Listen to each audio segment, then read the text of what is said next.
Hari Om. K A Shetty YouTube ಚಾನಲ್ಗೆ ಎಲ್ಲರಿಗೂ ಸುಸ್ವಾಗತ. ಇಷ್ಟು ದಿನ ಈ ಚಾನಲ್ನಲ್ಲಿ ನನ್ನ ಮಗಳ ಡ್ಯಾನ್ಸ್ ವೀಡಿಯೋನ ನೋಡ್ತಾ ಇದ್ರಿ.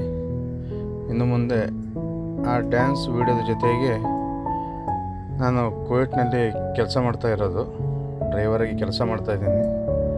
ಆದ್ದರಿಂದ ಕುವೈಟ್ನಲ್ಲಿರುವ ಕೆಲವು ಸ್ಥಳಗಳನ್ನು, ಅದೇ ರೀತಿ ಬೇರೆ ರೀತಿಯ ನಿಮಗೆ ಸಂತೋಷ ಕೊಡುವಂಥ ವೀಡಿಯೋನ ಅಪ್ಲೋಡ್ ಮಾಡೋಣ ಅಂತಿದ್ದೀನಿ. ವೀಡಿಯೋಗಳು ಇಷ್ಟ ಆದರೆ ಲೈಕ್ ಮಾಡಿ, ಸಪೋರ್ಟ್ ಮಾಡಿ. ಮೊದಲ ವೀಡಿಯೋವಾಗಿ ನನ್ನ ರೂಮ್ನಲ್ಲಿರುವ ಅಕ್ವೇರಿಯಂನ ವೀಡಿಯೋವನ್ನು ಹಾಕ್ತಾಯಿದ್ದೀನಿ. ವೀಡಿಯೋ ಇಷ್ಟ ಆದರೆ ಲೈಕ್ ಮಾಡಿ. ಧನ್ಯವಾದಗಳು.